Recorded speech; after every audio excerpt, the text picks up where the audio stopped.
sub-post office in Lewisham. The two men ran out of here and escaped down the road with £65,000. But during the course of the robbery, this man, The sub-postmaster, Henry Jackson, suffered a near-fatal blow to the back of his head at the time of the murder, the two men were living here. at their mother's home in Greenwich, London. For the last 24 years, Mrs. Thomas has pleaded her son's innocence. So far without success. Until, that is, we came along. Because we can prove the two men were put away for a crime they did not commit. And we know that because we did it.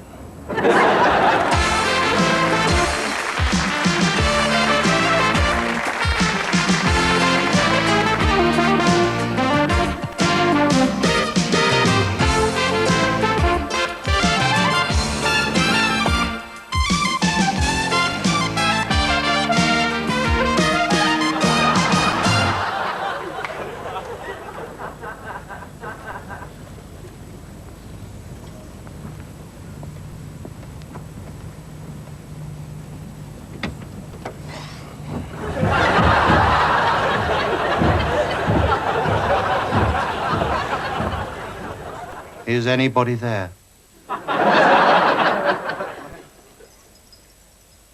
How long have you passed over? He says he's been gone for 15 years. It's my dad.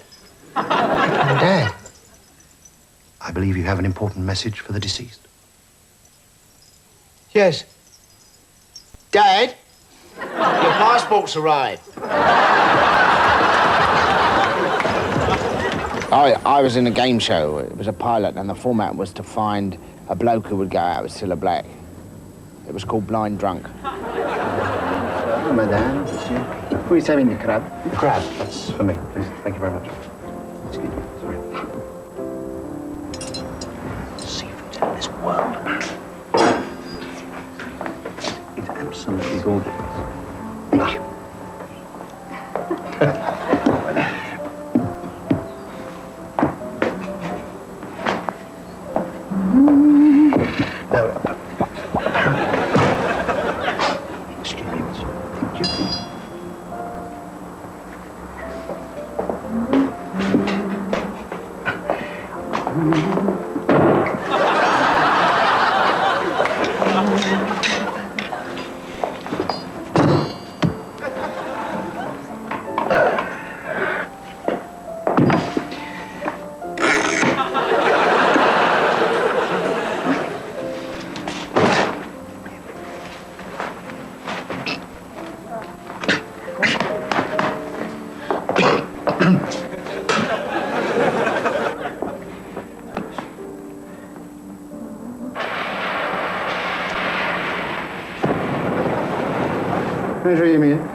Actually, I think I have the Dover Soul. Well, of course. Back in the 60s and 70s, you know, rock concerts. God, dear. And the days, because I was a hippie. You never was you? I was. You should have seen me in my crushed velvet loon pants. Oh, yeah. Me psychiatric nylon caftan and the old Indian beads. Oh, it's great.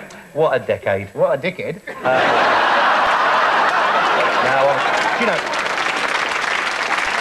Wonderful. Do you realise it's actually 20 years since the Isle of Wight? It never is. Were you there? Yeah. I think everyone from our generation was there, weren't they? Yeah. We used to go every year. Every year? Yeah, me and the mum used to go to a little boarding house in Bentley. No, I mean, did you go to the rock festival? What rock festival? What rock festival? Blimey, thousands and thousands of people hanging out there, you know, so declaring love and peace. Oh, yeah, I remember that. Yeah, I went to that. We went and complained about the noise, because we couldn't hear it. Oh, it was marvellous. I was there, mate. Was I was you?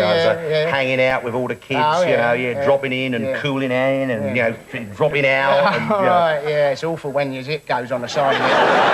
Sleeping down there, isn't it? Because you get all over the place. Fantastic, Was mate. it? Up there on stage, kind of huge super groups playing, and then over here, like, sort of acre upon acre of tents stretching out as far as you could see, and sort of hippies tripping everywhere. Yeah, well, it's the guy ropes, isn't it? So people don't get the tents. If you get a lot of tents, people have got to be careful. No, I'm not talking about that sort of tripping. I'm talking about drugs. Yeah, my favourite band. Eh? Dr. Ruggs. No. Dr. Ruggs and his magic cocoa. No, I'm talking about the wacky backy, the uppers and the downers, the speed and the grass. You're not talking about drugs, are you? Yes, of course I am. Yeah, but I mean, you was never. Well, of course I didn't know, but it was all around, wasn't it? I mean, the air was thick with it. Yeah. Blimey, talk about passive smoking. Blimey, I mean, you only had to sit halfway through the average Stones concert. You were completely out of your box. Oh, yeah. Still, you had nice seats then. They were my favourite. Mick Jagger. Yeah. And, of course, since then, Bruce. Oh, he's my favourite too. Yeah. Hey, as that song go, life is the name of the game, and I want to play No, the not Bruce game. Forsyth. Bruce Springsteen. Who's he then? Who's Bruce Springsteen? Blimey, the man we call the boss. Do you? Bruce Springsteen runs that milk depot where you work. Yeah. Do you know, there was only one place to be at one of those rock concerts. Where was it? Backstage. Yeah, that's right. And then you didn't have to watch what was going on round the front, did you? I was a roadie, you know. Were you? Oh, yeah. You was a roadie? I was a roadie for one of the very top groups. Oh, well, yeah. Who was you a roadie for then? Lodwin Pig. You was a roadie for the Blods? Yeah. You never were. Yeah, I was with the Blods in the early days. Well, because I left them before they got big, of course. Yeah, I think they all left before they got big. On tour. Yeah. On tour with the Blods, my God. What did you have to do then? Well, yeah, as a roadie, yeah. well, like before every gig. Yeah. Well, gig is a sort of, a technical term. It means Gig. gig. Yeah, that's right, yeah. Well, before every gig, Yeah. well, obviously I had to do my fair share of humping. Obviously. Yeah, I've heard a lot of that went on. And and then basically I do the rig. Oh, right, so the lighting rig. Oh, so you did the rig for the gig? That's right. Yeah. So you did the rig for a Bloodwind Pig gig? That's right. Yeah, that's right. And there was a lot to do and all. So it's big. Oh, it's big. Yeah. So you did a big rig for a Bloodwind Pig gig then? Oh, yeah, I did. Well, there's a lot of nonsense talked about it now. Yeah, there is, yeah.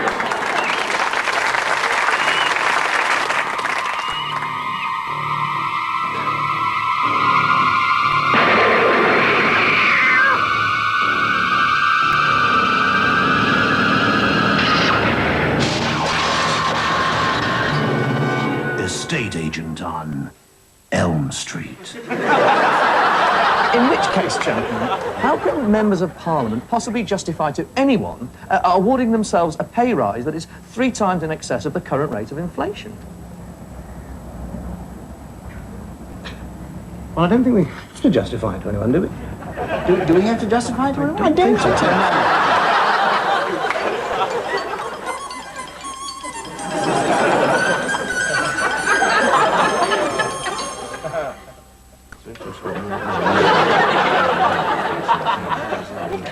Oh, hello, and welcome to It's Music to My Ears. Now, Mike, what instrument have you brought along for us this week? These, Colin. Ah, my goodness, surely you're not going to try and light a fire in the studio, Mike. Oh, no. No, these are actually Tibetan prayer stones, Colin. Oh, prayer stones? That's right. I see. Well, pretty hard to turn in a convincing musical performance on those, I'd have thought, Mike. Well, we shall see. The prayer stones are used by the monks of Lhasa and have 2 functions. The main function is to accompany their ritual chanting. And what's the other one? I don't know, Colin. And these are actually from Tibet, are they? No, they're actually from Brighton Beach, and I get to... So, they're percussion instruments. They are made of stone. They are not from Tibet. And they do have another function, but you can't remember what it is. Do you know how they're played? Yes, I do, Colin. Well, things are looking up. This one with this one. You literally bang them together. Yes, that's very succinctly put, Colin. Well, I'm dying to hear it. I can see that, Colin.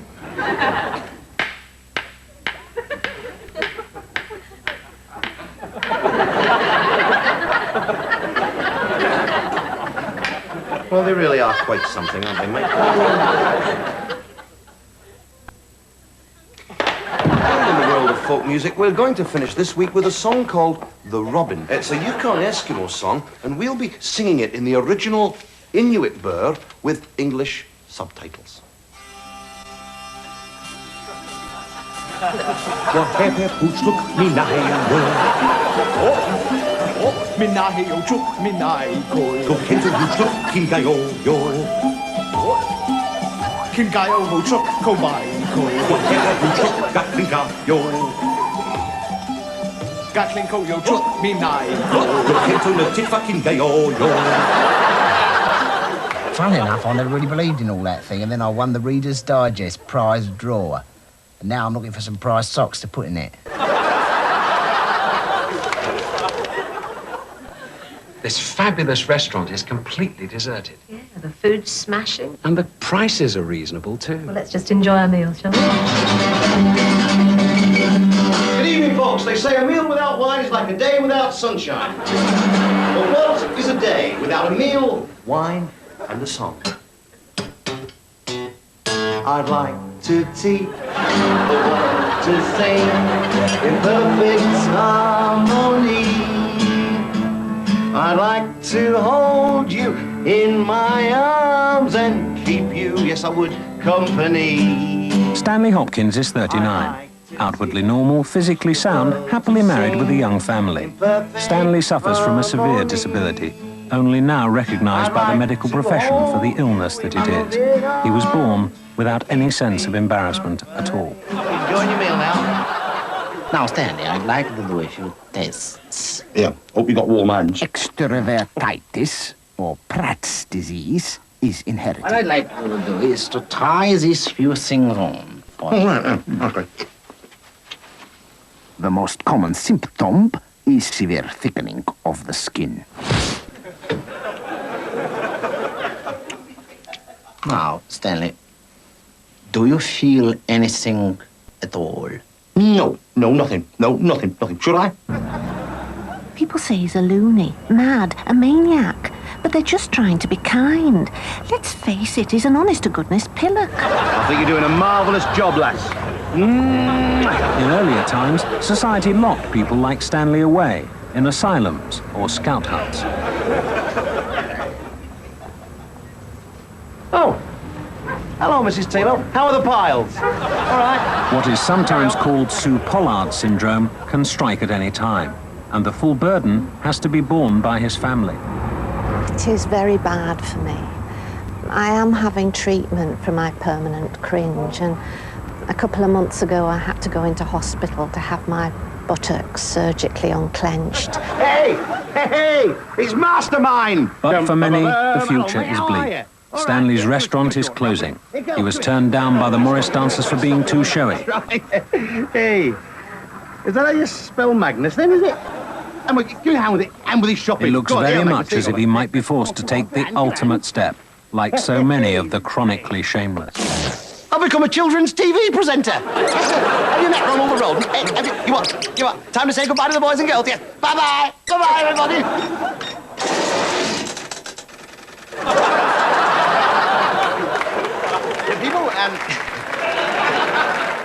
People are always asking me, what is old Smudgeface like in real life? And I always tell them that the most astounding thing about this bloke in real life is that he is actually quite funny. Pardon? No, I mean, you've got to admit, wouldn't you, that most comedians, without their scriptwriters and their scripts, I mean, if you talk to them, it's like talking to... Well, you. Yes, I suppose I'd be the first to admit that in real life I'm probably a bit of a disappointment. Not to your accountant, Griff. You see? He never stops funny. No, this man, honestly, I'm not kidding, this man has a fund of hilarious anecdotes. He absolutely had us on the floor the other night, didn't you? Which one was that? Oh, you remember that? When you were telling the one about the guy in the leather jacket who comes in, right? Yeah. And he says that he's a member of Motorhead. Oh, and yeah. you believe him. That's right. And then he stings you for 200 quid, and it turns out he's nothing to do with Motorhead at all. Go on, tell him that one. Tell him. Well, there's not a lot of point now, is there? Why not? Well, you've told him the ending. Have I? Oh, yeah. I'm so sorry. Tell him another one. Tell him another one. Well, I can't think of one now. Well, you got hundreds. It doesn't matter. You must be able to dredge one up. I'm not a performing seal, Well, you no, know. it doesn't matter. Doesn't matter. Oh, well, there's the one about the taxi. Oh, yeah, that is funny. Right. Go on, tell it. Okay. Go on. Right, okay. Yeah. Okay.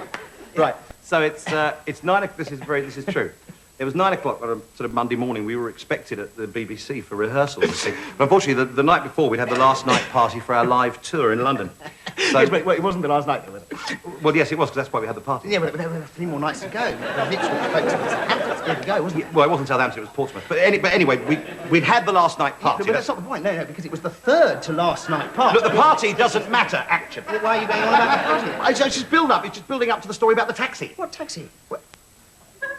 Oh, the taxi! Yes, the taxi! Yeah. Come on, tell the taxi. Come on, tell it. Yeah. Okay. Let's hear it. Come on. So.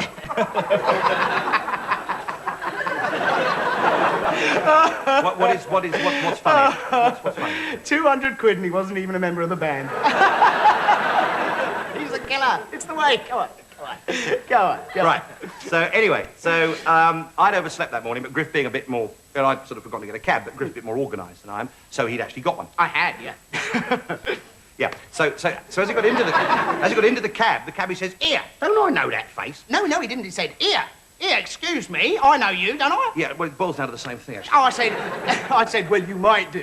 And he said, yeah, you're that bloke who reads... Well, no, I'm sorry. No, he said, you're that bloke on Tomorrow's World, aren't you, eh? Really? Meanwhile, I'm coming up from Baker Street Tube, and I'm going to flag down a cab in the street, but the traffic is solid. Yes, and the funny thing was, I was actually sitting in a cab opposite you when you came out of the tube, wasn't I? Yes, you were, Griff. Yes, I was. Yeah. So the cabbie turns to Griff. Oh, I love this bit. I love it. So the cabbie turns to... I love it. Yeah. So the cabbie turns to Griff and says, Oi, there's that Mel Smith, you see. So Griff winds down the window. No, I pulled it down. You pulled it, but there wasn't a hand. Well, that makes it a lot funnier, doesn't it? I think it kind of does, actually. It does, a little bit of accuracy, because observed common... All right, so you pulled down the window. I pulled down and you shouted, Oi, Mel, over here. And the cabbie turned to me and said, don't shout at him, they don't like being recognised. I'll tell you one thing. What? I don't think you tell these stories as well as you think you do. But my love, I know where my father keeps the silver coin. We could be away from Plymouth on the next tide. Oh, say you'll come. I beseech thee, Tom. Damn! I'm sorry, darling. I'm sorry, everyone. I'm sorry. Sorry, Giles. I'm sorry, love. I can't do it. I'm really sorry. That's all right. We can go again. It's there, but it won't come out. I don't know what my motivation is. Motivation? Yeah. Yeah, well, Jenny wants you to go with her, and you don't know whether to go with her or not.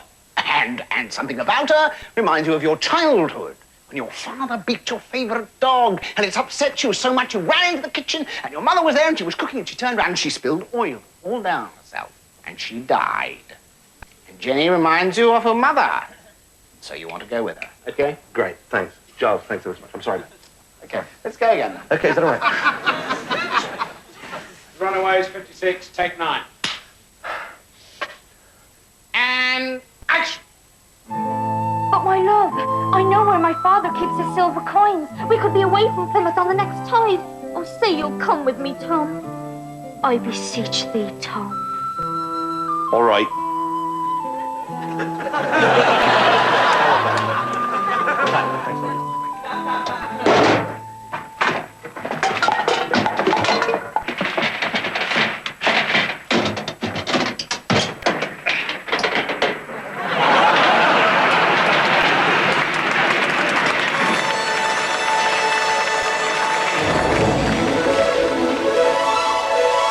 Olympus, luxurious home of ancient Greece's first family, the gods.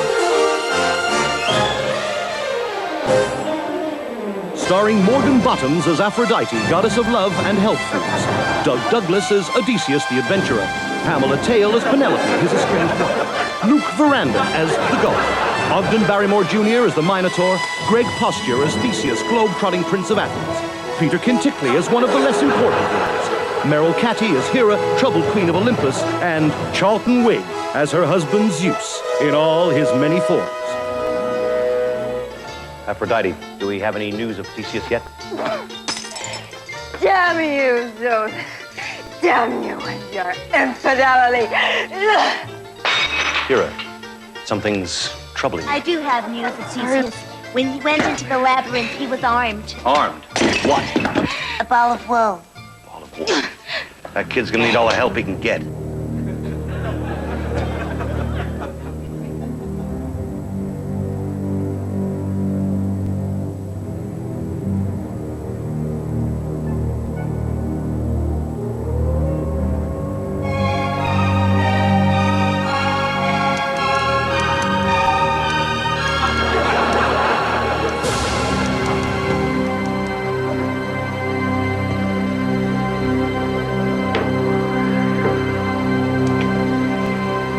What do you want? Let me pass. You got an invitation? My name is Odysseus. This is my house. Get out of here. It's true. For 10 long years since the fall of Troy, I have laboriously made my way homewards. To end my journey here, my home, my heart. Penelope, my wife. What's that on your shoulder? That's parachute. What kind of blade is that? I'm Zeus, you bastard. Let us in. Zeus. Yeah, sure. Sorry, go in. Any news of Theseus?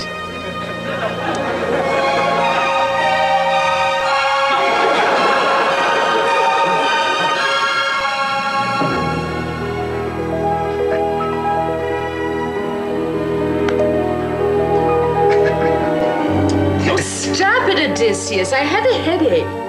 Come on, honey. I've been away. Shipwrecked and pursued by fantastic creatures for 10 years. Well, another year won't hurt you. Another year? I get very long headaches. Come on, be reasonable. Me be reasonable? What time do you call this to come home? Where the hell have you been? I told you. Oh, exactly.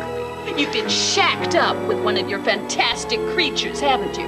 What? You think I spent the last 10 years bonking some 15-foot giant with one googly eyeball in the middle of his face? Not the Cyclops. I'm talking about that temptress Circe the witch.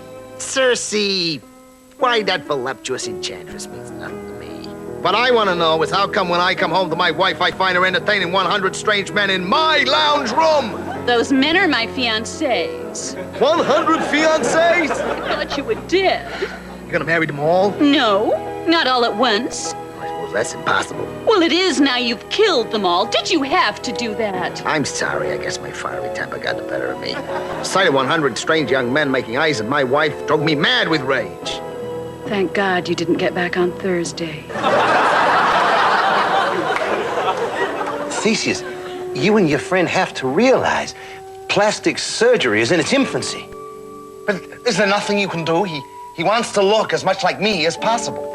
Oh, well, that's easily done.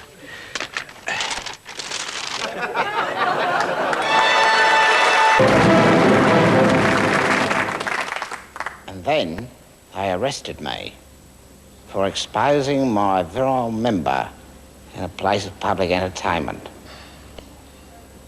But they couldn't make it stand up in court. The paranormal. Things that go bump in the night. Darker reaches of the mind. Unseen forces from beyond the grave. The lurking terror, the unknown. In fact, let's talk about something else. No, I know, because the big question, surely, is there anything on the other side? Oh, well, I can tell you that. What do you fancy? There's a film on BBC Two. I'm sorry. Yeah. Documentary. As far as I'm concerned, it's all mumbo-jumbo claptrap, basically. Elves and goblins. I mean, there are no fairies at the bottom of my garden. But how can you be sure? Because I've only got a window box, you stupid woman. Look, listen, when I was in hospital having a scrape... Oh, dear.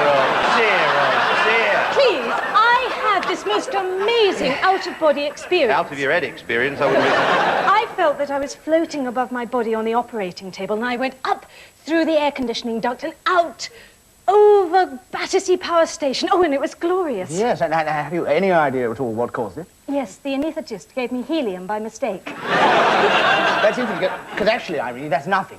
In my life, I have actually been dead 4 times. Oh, yeah? Joke you what? Well, no, because you see, the last time that I died, my whole life flashed before my eyes. It was the most awful thing. Why? Well, I had to watch War and Remembrance all over again. I don't know why I watched it in the first place. It was worse the second time round. Yes. That's extreme. No, obviously, I'm not superstitious, as you probably have gathered, but I did actually once spend a night in a haunted house. Well, it was a pub, actually, stuck in the middle of nowhere. Did you see a ghost? Well, I can't say it was a ghost or not, but there was definitely something going on, because when I went to sleep at night, there were 4 bottles of scotch on the table, right? When I woke up in the morning, they were all empty.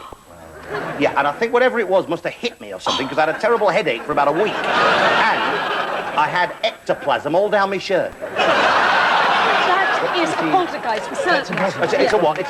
What's a poltergeist? Well, a poltergeist is a German word for something that mysteriously moves things around the house in the middle of the night. That sounds like the wife, actually. So what is a zombie? Well, the true zombie is 2 parts vodka and 2 parts peppermint cordial. Yeah, right, yeah. The world is full of things we can't explain. I think you're right. Absolutely. Yes. Last night, I had a dream and dreamt that I ate my pillow.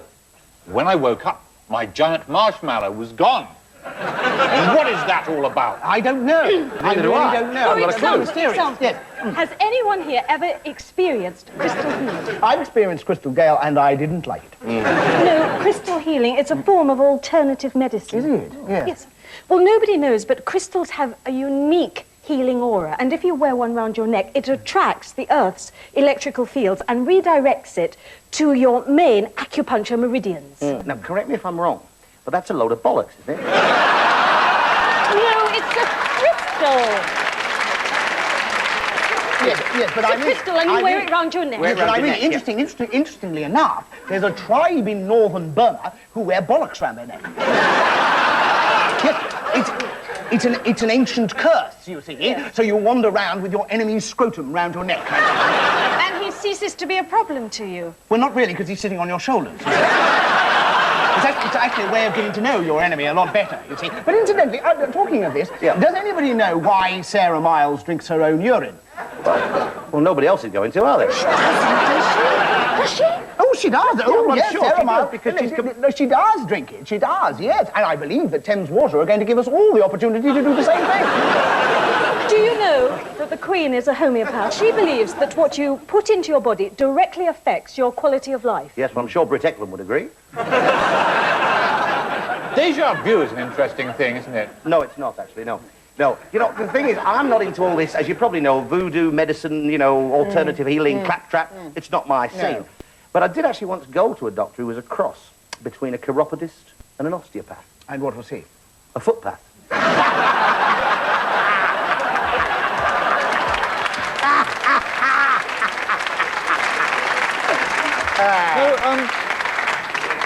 Deja vu is an interesting thing. My God, I've got an extraordinary feeling I've said that before. Yes, you have. You have, and it's still not very interesting. Yeah. No, but actually, David, is quite interesting, because the French have a very polite form of that called après-vous.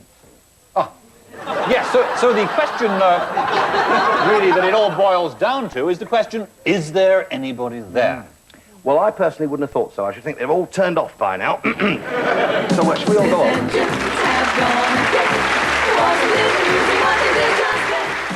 Smith & Jones er tilbake lørdag om 2 uker.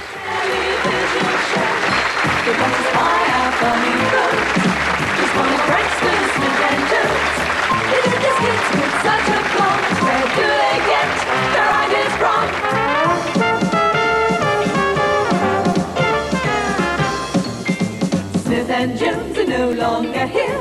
They're currently embarking on a new career. If you just joined us, you missed the show. Where were you half an hour ago? They made us happy, they made us grin, so